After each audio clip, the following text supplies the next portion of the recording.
గురువుగారు, ఏలినాటి శని ఏ రాశుల వారిపై ఉంది? ఈ దోషాలు పోవాలంటే పరిహార మార్గాలు ఎలా ఉన్నాయి? ఏలినాటి శని ప్రభావం అనేటువంటిది ప్రధానంగా శని సంచారం జరుగుతున్నటువంటి రాశిని అనుసరించి ఏలినాటి శని ప్రభావం అనేటువంటిది ఉంటుంది. ఇప్పుడు శని వక్రీకరించి కుంభరాశిలో సంచారం చేస్తున్నాడు కాబట్టి మకర, కుంభ, మీన రాశుల్లో జన్మించినటువంటి వారికి ఈ యొక్క శని ప్రభావం ఉంటుంది. అయితే ఈ మకర, కుంభ, మీన రాశుల్లో ఏ ఏ నక్షత్రాలు ఉంటాయి? ఉత్తరాషాఢ 2, 3, 4 పాదాలు, శ్రవణం, ధనిష్ట, శతభిషం, పూర్వభాద్ర, ఉత్తరాభాద్ర, రేవతి నక్షత్రాలు ఈ మకర, కుంభ, మీన రాశుల్లో ఉంటాయి. కాబట్టి మకర రాశి వారికి కుటుంబ శని దోషము, అలాగే కుంభరాశి వారికి జన్మశని, మీనరాశి వారికి వ్యయశని దోష ప్రభావం ఉంటుంది.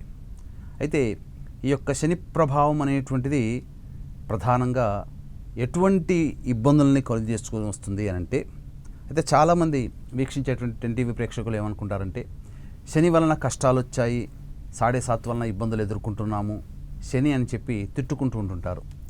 కానీ ఎప్పుడూ కూడా అలా చేయకూడదు. శని ప్రభావం అనేటువంటిది ఏంటనంటే, మనం గత జన్మల్లో చేసుకున్నటువంటి పాప పుణ్య కర్మాలని అనుసరించి ఈ జన్మల్లో మనం యోగము అవయోగాల్ని అనుభవిస్తుంటాం.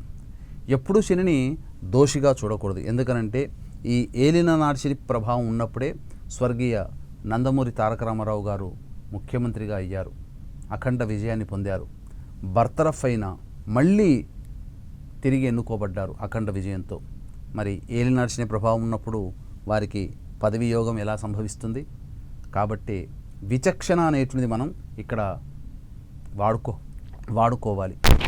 అయితే గత జన్మలలో మనం పాపకర్మలు చేసామనుకోండి, ఈ జన్మలలో వాటిని అనుభవింపచేసే అధికారం శని భగవానుకు ఉంటుంది. కాబట్టి కర్మని చేయాలి. కాబట్టి కర్మాధికారి శని భగవానుడు. కాబట్టి ఈ యొక్క ఏలినాటి శని ప్రభావం ఉన్నప్పుడు కొంతమందికి, అంటే అందరికీ కాదు, ఈ మకర, కుంభ, మీన రాశుల్లో జన్మించినటువంటి వారికి కొంతమందికి వస్తూనే యోగం చేస్తే పోతూ అవయోగాన్ని చేస్తాడు. కొంతమందికి వస్తూ అవయోగం చేస్తే పోతూ యోగం చేస్తాడు. కాబట్టి ఇక్కడ ప్రధానంగా వీక్షించేటువంటి 10 TV ప్రేక్షకులు కూడా గమనించుకోవాలి.